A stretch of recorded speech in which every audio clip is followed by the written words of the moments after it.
I'm Ryan Gottfredson, the Wall Street Journal and USA Today best-selling author of the books Success Mindsets and The Elevated Leader.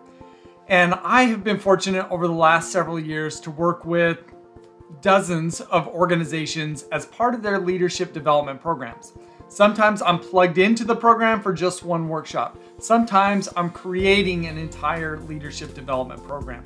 Well, across this experience, one of the things that I've learned is that most organizations don't do a great job structuring their leadership development programs. In fact, what I commonly find is that most organizations, how they structure their programs, is that they identify a need that they have for a certain group of leaders, and they just want to plug a hole in that need.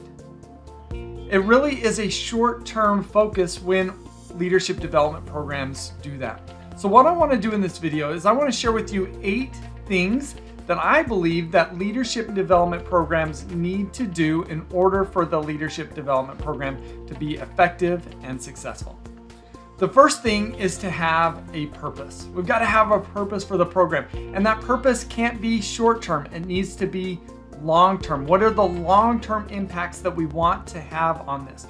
When we think in the short term, we're going to be more inclined to think about horizontal development techniques, such as downloading new apps or new skills.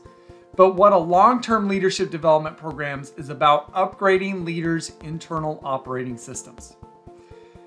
Beyond the purpose of the program, we need to have, and this is the second thing, goals. What are some of the specific goals that we want to accomplish as a part of this program? Now, every organization is different, and all of their environments are very different. So the goals of the program should be catered specifically to the organization and the group of leaders working with. The third thing that a leadership development program needs is a focus on the whole leader. This isn't about one certain type of skill like emotional intelligence or one certain type of knowledge such as knowing how to coach or deliver effective feedback. This really needs to be about the person. What we've got to realize is that leaders carry a lot of weight, and we need to enhance their capacity to carry more weight, because the stronger they are in terms of carrying weight, the greater their ability to navigate the tumultuous environment that they're going to have to operate within. So we've got to focus on the whole person.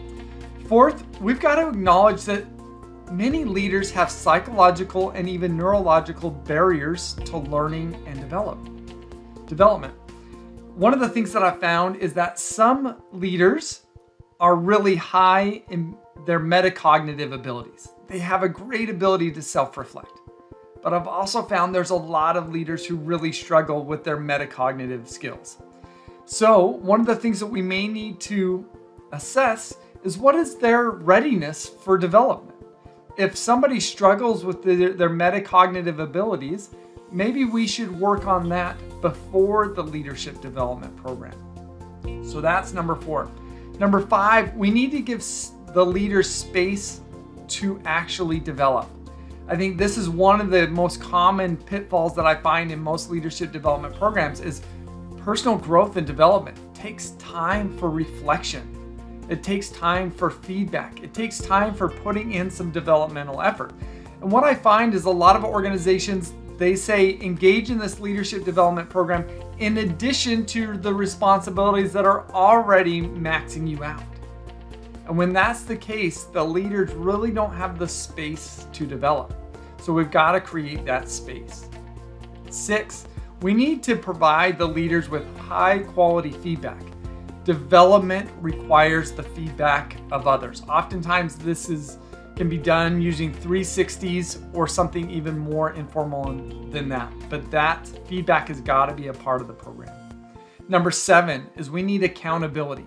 We need to create a system by which we can measure and assess the effort that leaders are putting in as a part of their leadership development program. Development programs are never or should never be about the outcomes solely. They really should be about the effort that we put in, right? When I work with my children in their sports, what really shouldn't matter is how they're doing on the field. But what should matter from a development program is how much effort they're putting in, right? The reality is we could have some really naturally talented people, and if they're not putting in a lot of effort, the development program really isn't paying off. We need everybody to put in effort. And the last thing that we need is we need to measure the impact. And this could happen quantitatively or qualitatively.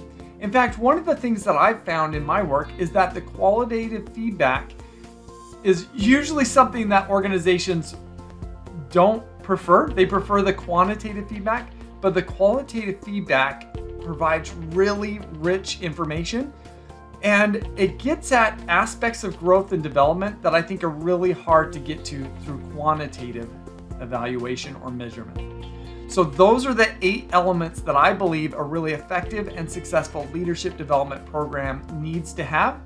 Now ask yourself the question, how many of those does your leadership development program have? If you want to upgrade your leadership development program, don't hesitate to reach out to me. Would love to help you if that made sense. Thank you so much.